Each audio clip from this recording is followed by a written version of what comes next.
Good day to you, Guyana, and welcome to another edition of Facing the Nation. We do apologize for the slightly late start. We know you are always very patient and pleasantly awaiting not our arrival because, we try to arrive early. But thanks very much for staying tuned and thanks for joining us for another edition. Of course, I'm Malika Ramsey. Today we're going to, both my guests today are young people actually, and it is very important that we continue to focus on young people, the good things that they've achieved thus far and will continue to achieve. And we use them as examples to our very younger section of our population that are now coming and still trying to get their feet somewhat on solid ground and trying to find themselves. It's good when we have young persons, reasonably, or I should say relatively young persons in society doing good things. My first guest today is a young man, no stranger to this program, no stranger to Georgetown, no stranger to Guyana, and for those of you who follow him on social media, you know, and it's not only on social media, he's always in the news. He's been doing a lot for our city, and I always have to remind you that he is the youngest deputy mayor we have ever seen, and it is my pleasure to welcome back the deputy mayor of Georgetown, Mr. Akeem Peter. Welcome back. Thank you for having me again, Malika. All right, and it's definitely great to have you. And viewers, he's coming at a time just a few hours ago. Hours isn't yesterday, but it's still hours.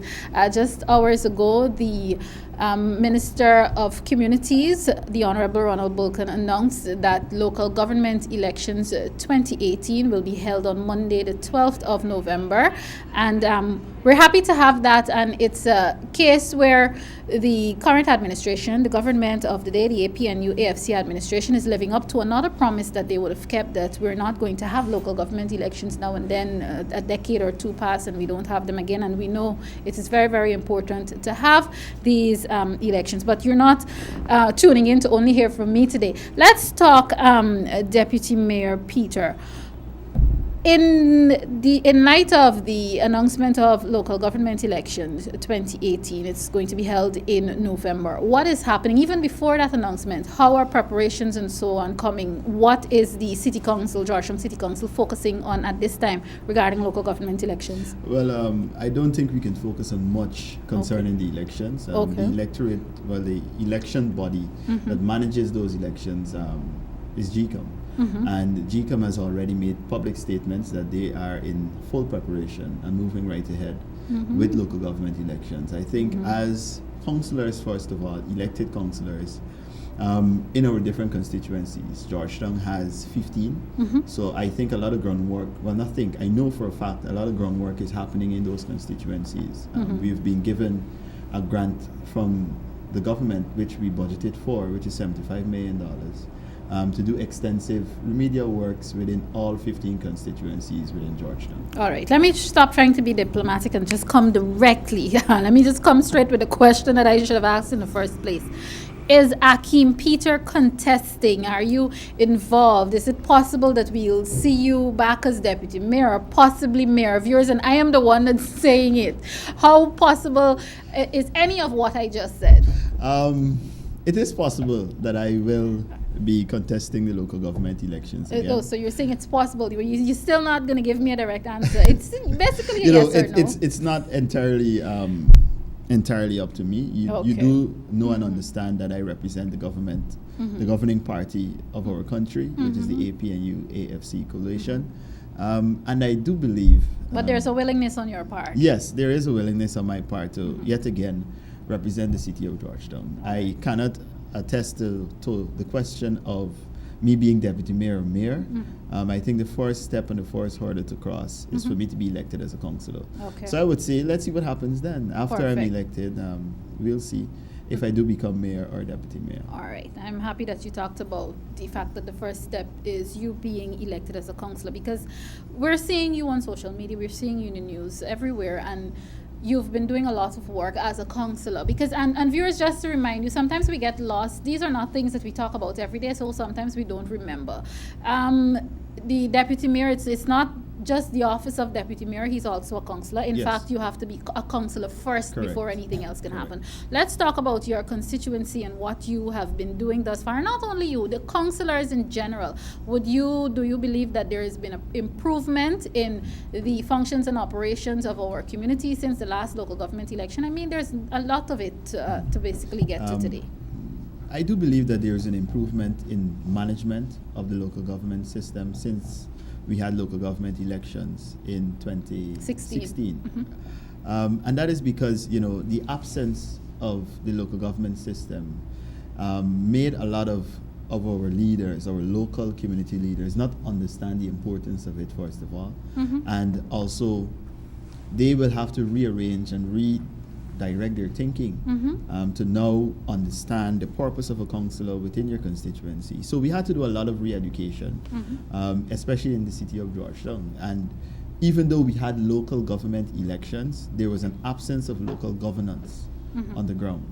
So we had to differentiate those things and help the residents and the citizens of Georgetown to understand that not only did the promise of this administration to bring back local government elections to the people, but rather a form of local governance where you can have direct contact with a local government official, in this case a councillor.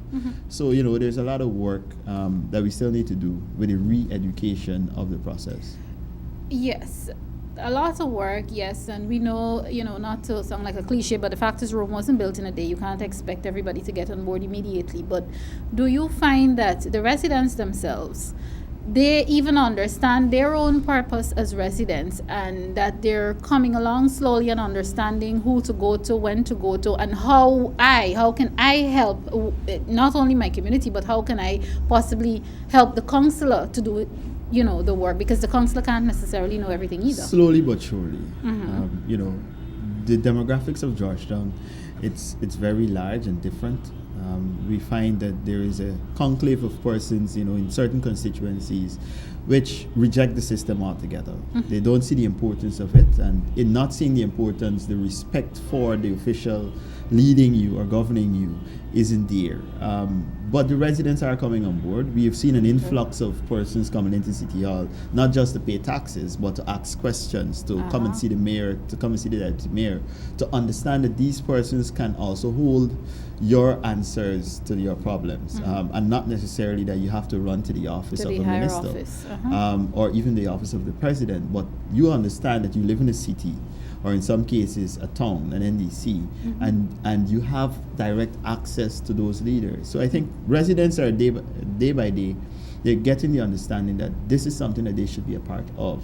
This system is directly responsible, and they can play a direct part in it because it's the residents that elect those persons to lead them on the local system. Okay, all right. Viewers, if you're now tuning in, today my conversation is with Deputy Mayor Akeem Peter, and we're talking about a whole lot of things to talk about. And as you know, I like to call it excitement, because our people, even though sometimes our people misbehave when we hear about elections and anything to better us, we get very excited and sometimes too flustered. So there's going to be a lot of excitement, but we trust in positive ways only between now and the 12th of November 2018, because of course, as announced yesterday, that is the day when our local government elections would be held. Deputy Mayor, let's talk about what's happening in your constituency. Sophia, I know you've been doing a lot of work there. Yes, like I said, the grant from the Ministry of Communities was recently given to the municipality. That amounts to $75 million, which means $5 million for each constituency. In Sophia, what we opted to do, we understand that drainage is a major issue in Georgetown. And that was my first priority as a councillor for constituency 5, to ensure that there is some sort of relief as it pertains to drainage, whether it be in North Sophia, South Sophia, Layandal, A Field, B Field, Farmers Field. And the second priority was given to the young people, to ensure that their facilities, recreational facilities, Sophia has suffered a deficit when it comes to derelict playgrounds. So that is one of the things that we're focusing heavily on. I understand that $5 million isn't a lot of money to do those work. It can't do everything. But what we did, we figured out a system of self-help. And you pool the resources given by the municipality. So, you get more work done. And the people are on board with this, the residents of Sapphire. Yes, and they understand, listen, we can't expect the government to do everything for us. In essence, the government help those who help themselves. So I have encouraged the residents to start helping themselves. So you can look forward to next month. We have a cleanup campaign in Sapphire, which is because we clean the main canal for the community. The residents will then has now decided to clean their internal drains completely for the community. And we would like to use that as a model for all the other constituencies moving.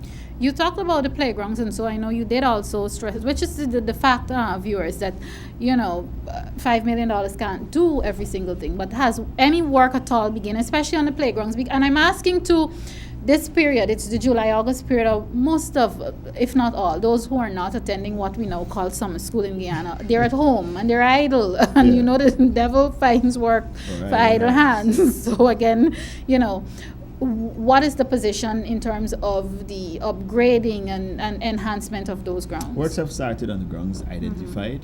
We cannot do all of the grounds in Constituency 5. I am planning to partner with the Director of Sports, Mr. Christopher Jones, to get some assistance in that regard. But as for now, the monies that were given to us, we have begun to do works in those play facilities. I also must say to the residents, those who are listening and those who will be listening, that we are not going to bring it to 100% with the monies that we have on hand, but we will start the process and have other agencies come on board and assist us. Okay, all right. The last time you were here, we took calls and we were in a sense bombarded, but in a good way. We were happy about what we got. That would have been some months ago, I think, early up in the year in January. And there were so many complaints about the things that are happening in various communities where people were not necessarily happy, what people were not necessarily happy about. Again, I know Sapphire is your constituency, but as Deputy Mayor, what is happening and what has happened in those other communities in terms of improvement? And you did talk somewhat about drainage and so on. Yes, well, like I said, the municipality is focusing heavily on drainage and also heavily on lighting for the city of Georgetown. We have partnered with the Ministry of Public Infrastructure to assist us with this project, Light Up Georgetown. We have embarked on that already. So you can look out for lights in nearly every constituency. More lights. We'll be so appreciative of that. Right? You can look forward to that. I can tell you each constituency has submitted quotations or have signed contracts for lights to be provided throughout the city of Georgetown. The next thing is a lot of educational programs for this summer time. The municipality will be doing. We recently launched a children's club, which comes directly under the Georgetown municipality. Not to cut you, but that's very interesting. And where is all of this happening in terms of the constituencies? You can look, and if you identify your councillor, you can ask them, and they will direct you to the relative programs. Before the programs actually started, some have started. For example, in Albistown, they have already started their educational program, which Councillor Malcolm Ferreira, he was doing something for about 2 years now. Yes, I know. And we intend to build on that.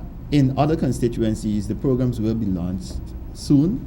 The councillors have already submitted their model, and I do encourage the residents to contact those councillors so as to get the application forms from them.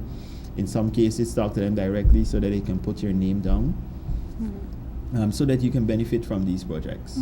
And it's quite interesting, and that indeed will certainly benefit our young people who are at home. And apart from what is happening in Albistown, this will be relatively new for the other communities. Yes, it will be. All right. It will be. All right. Even before we, and viewers, I'll ask the Deputy Mayor to repeat that before he leaves our studios today, because I know parents would be interested in finding something sensible and productive for the children to do. That's until school reopens sometime in September. Yes. Before we even to move on to other things, because I know one of the things you like to focus on, even though it's not an everyday thing for you, is young people in politics and where you see Guyana going, especially with young people at the helm and so on. Before I talk about that, let's talk about if there's any anything that I've missed in terms of developmental works and so on, and what the Georgetown City Council is pushing at this time? Anything else that you'd like the public to know? Well, the main engineering project that we have under the Mayor and City Council right now is bringing relief to southern Georgetown as it relates to flooding. Festival City South, yes, who have been plagued Festival City with, especially, yes. Yeah, those communities have been plagued with flood waters. Even though the sun may be shining for days, you can still find water. But I'm really asking, because I'm taking this, especially Festival City, a little personal, because I have a colleague who complains daily. Even the sun is shining, she complains about the water that lodges there.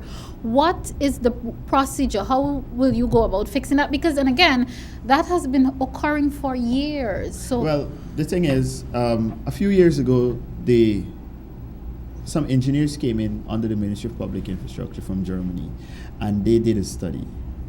They subsequently submitted the results and the findings of that study to the municipality and also to the Ministry of Public Infrastructure.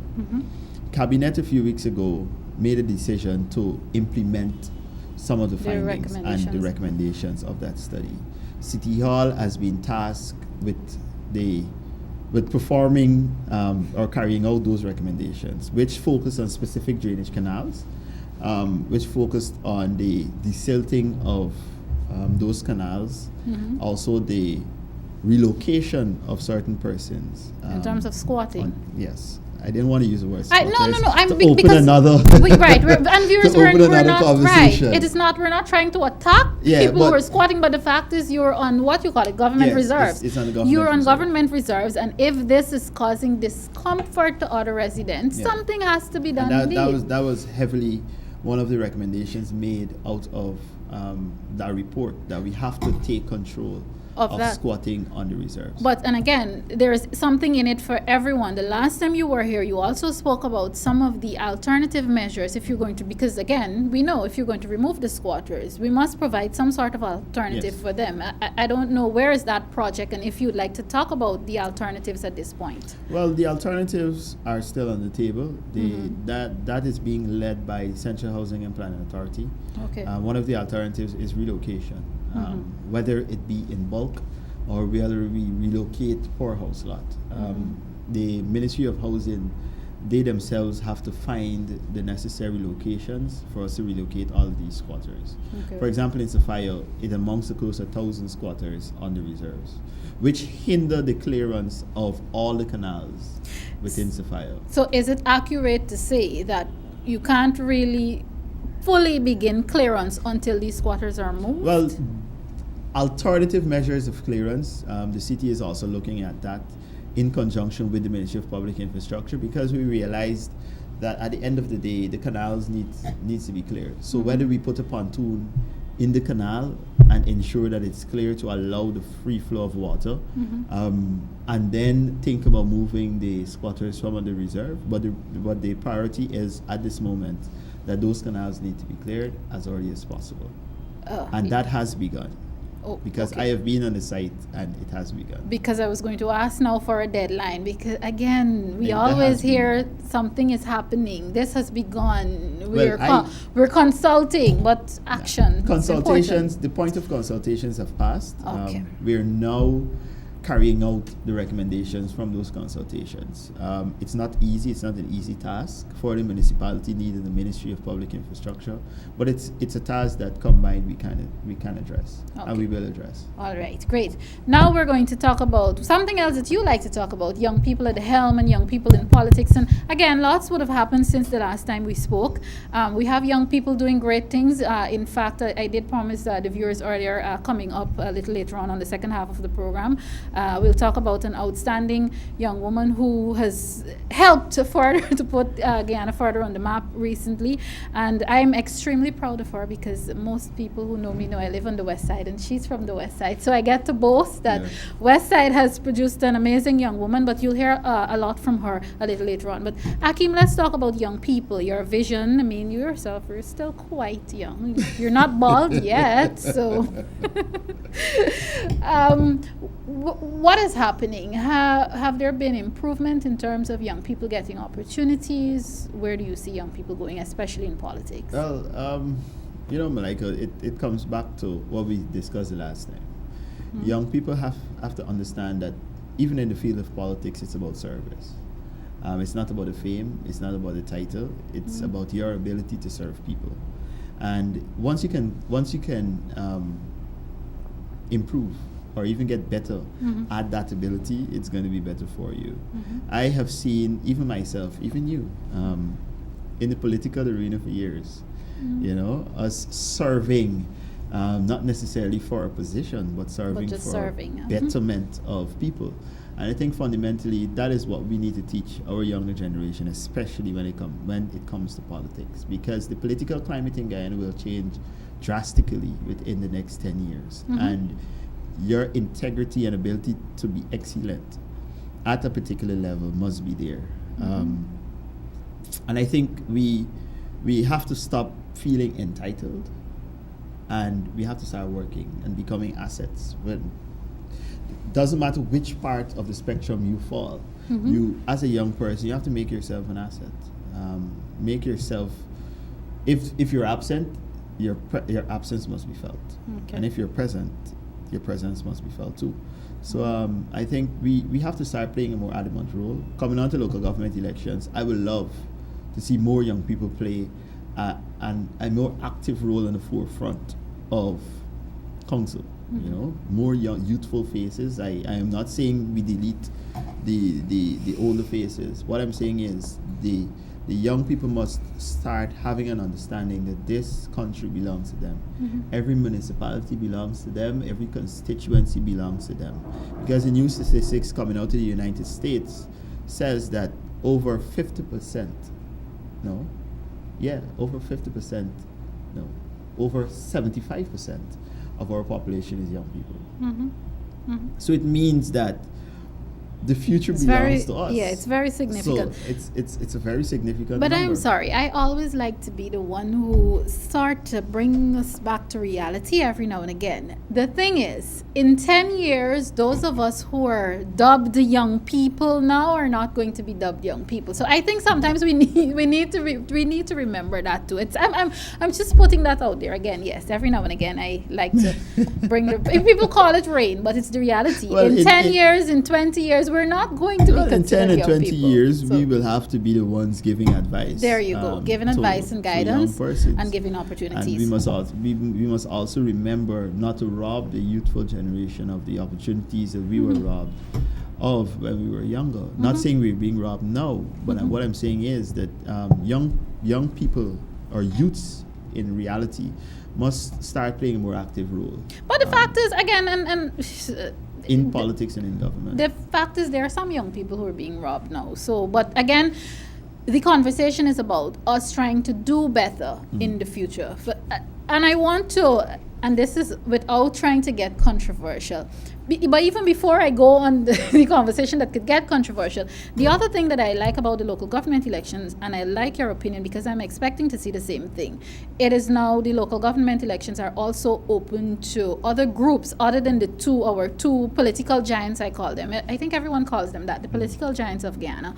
But it's also open to other groups. Yes, the Constitution is so set up in a way that it not only gives the ability to political parties to contest the elections, but rather civic groups, churches even. Churches can lobby their people to vote in favor of them electing an official to come and sit on the council. It is quite open because the essence of local government is not one of a political nature, it's one of a service nature. So when you go and you sit on a council, it means that you're sitting on a council to serve people, to serve your neighbor, to serve the persons living in your community, to serve the persons living in your constituency, not regarding or not considering your political divide. Right? So I think when the Constitution was penned, or the Local Government Act was penned, those things were considered, that it should not be driven by politics or political giants, but rather it should be driven by your ability to serve people. Indeed, and we're certainly happy for that. Akeem, both you and I are a part of one of the political parties that would have been dubbed the giant for many, many years, and we know exciting things are happening in that party as we prepare for the 20th Congress. Yes, that's on the 17th, 18th, and the 19th of August, and of course the conversation out there is look grand, and as I talk, I see Akeem is smiling. I want to focus on, again, the youth, the younger part of it now. What are your sentiments? And this is just to remind the people about the fact that the PNCR is a democracy. What are your sentiments that people are so passionate, and it's so exciting to be a part of that party, especially as you prepare for Congress and people are thinking about voting and who they're going to be voting for? Your thoughts? I always believe that the PNCR is the party to lead. We will lead and others will follow. And I look forward to the Congress coming up in August because I think that is a pattern we will take, especially when it comes to the involvement of youth on the central executive of the PNCR. We know and understand that we have a beloved comrade leader, and I noticed that he was not opposed nobody's contesting his position, and that speaks to the type of leader he is. And I do believe that this Congress and this executive moving Guyana forward will have a lot of young people sitting on it. And on that note, your thoughts on the fact that our friend, our comrade, our brother, and sometimes our competitor, James Anthony Bond, has decided to pull himself somewhat out of the race in order to be the campaign manager and to support another young person, Chris Jones, who has also accepted the nomination for vice chairperson of the party. Yes, that in of itself attests to the ability of us to one, be humble, and the other to lead. And I think that is the spirit that we'll bring to the executive. I do hope and I really and truly believe that come August 20th, we will have at least 5 youthful faces sitting on the executive of the PNCR, which will speak toward the policy of the governing of the major player in the APNU and the major player in the government, us leading the nation forward. Youths need a louder voice. We have a voice, but we need to make our voice louder. Okay, all right. Great. I have to prepare to wrap up our conversation. It's always a pleasure having you, but even before I wrap up, I'd just like to give you an opportunity to address anything or anyone that that I possibly would have missed. I don't know that I did, but I'm giving you the opportunity. All right. I would like to, first of all, thank you, Malika, for having me again. I believe that I'm a co-host of this program now. Sure. So when I go on vacation, Facing the Nation doesn't have to be off the air. I have been here a lot lately. I hope my friend, Mayor Gifford Marshall. in Bartico, he is listening. I want to wish him a happy birthday. Okay. He said he ain't coming to town. He's spending it with the Barticians. Wonderful. Right. So happy birthday to you, Gifford. And Malika, I do hope and believe that you have me again on the program. Once you keep doing positive things, yes. I want to encourage the citizens of Georgetown to keep being patriotic to Guyana and to your city. Love each other as you love yourself. I love your environment as you love yourself. Yeah. So I expect, as a deputy mayor, to see less littering, less traffic violations, and jaywalking and all those things. We have so much planned for the city of Georgetown, but we can't do it without the citizens. So we do hope that we have the cooperations of all those persons who live in Georgetown and all those persons who do business in Georgetown. Come in with your ideas. We are always there to listen. The administration is there to take them and to see how best we can implement those ideas to better Georgetown and to better Guyana. This is the only city right now in the Cooperative Republic of Guyana, and we have to do our best to develop it and to keep it going forward. All right, great. Thank you so very much, Akeem. Thank you for having me again. Viewers, of course, if you've missed this conversation, it would have been one with Deputy Mayor Mr. Akeem Peter.